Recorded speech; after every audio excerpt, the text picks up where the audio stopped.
surely something is wrong in the church. There are millions of people in the churches who have no shepherd. Nobody who cares for their soul. We had a remarkable incident in the city where I lived some time ago, and it was a real eye-opener to me. I learned that an older couple in the church had come to service on Sunday morning. Then they went home, had their lunch, but didn't clean up after themselves. And the husband took a gun and shot his wife through the head, and then shot himself through the head. So the next week, I had the gall to say, we pretend that we're a Christian church and that we care for one another, that we're loving. But in this church, there was an elderly couple in such distress that after Sunday morning service, they went home and engaged in a dual pact of suicide. Now, there's something wrong when we don't care enough about each other to know who is hurting and who is doing well. Well, you would have thought I had said something evil. I came under huge attack and in a short time was simply put out of the church for calling attention to the fact that we didn't really care enough about one another to really know where things were at. But the Lord did something wonderful through that. For I was attacked immediately at the end of that meeting, and I went home sure I had said the right thing, but saddened by the evil spirit that was stirred up as a result of that truth. Anyway, the Lord used that agitation in my own spirit to bring about a concern.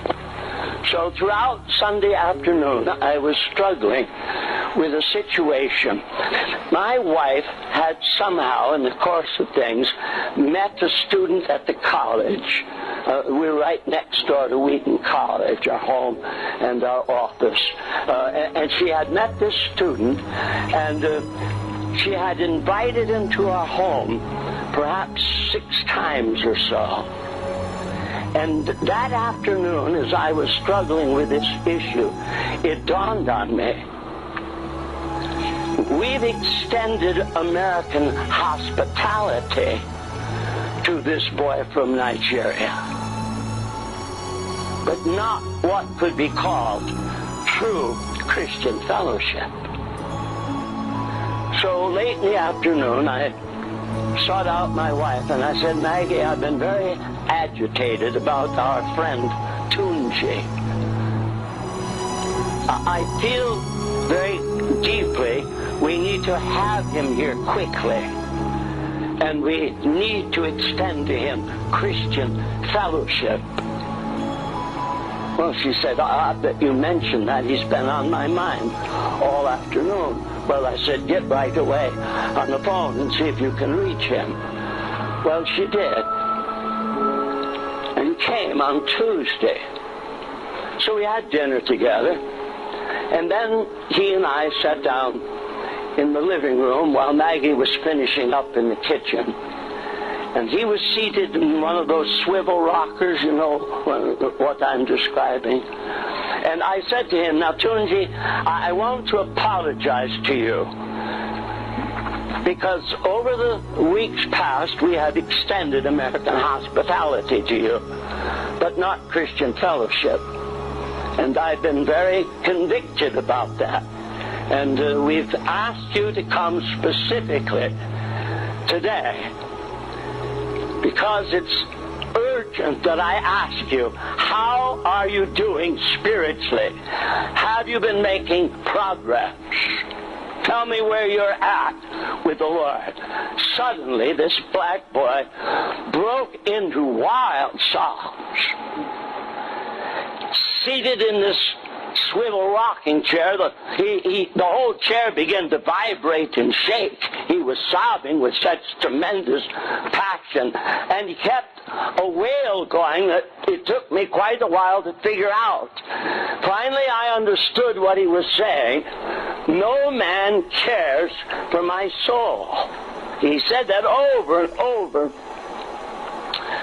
Finally, he had calmed down a little bit, and I was able to ask him, now, what is the meaning of this awful wail? He said, I came from my own country a year and a half ago. At the time I left home, I had memorized something like 600 hymns. I had 4 stated seasons of prayer every day. He said all the time I was singing or whistling or humming and thinking about the Lord. But he said, since being in Wheaton, I have lost track of God. I have forgotten all the hymns that I memorized. I have not prayed at all for weeks. I have gone to every faculty member under whom I've studied and asked for help. And none of them ever did anything except pat me on the back and say, you're just feeling homesick.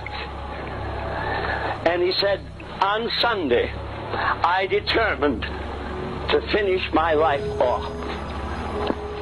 And I made the plans to commit suicide on Monday.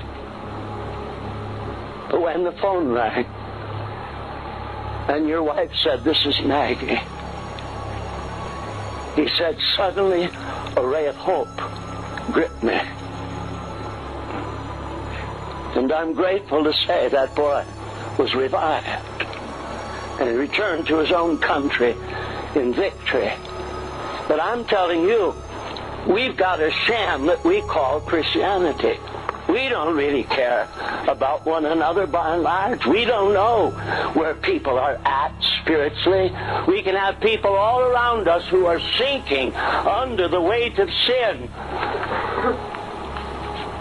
And when we greet them in the supposed Christian fellowship, what we really talk about is a ball game or a picnic or some event on the schedule. And rarely ever do we really reach out and help one another spiritually. Let me ask you, when was the last time you spoke very plainly to someone who you regard as a Christian and asked, how are you doing? Have you been making progress? Is everything right between you and the Lord? Our lack of seriousness before God and with one another is at the root of the difficulty. So, looking at it from the standpoint of the American church, millions of people attending church where nobody cares. And we can't just point to somebody else and say, it's the pastors, they don't care. Well, every one of us is appointed to care. We can't pin the blame elsewhere.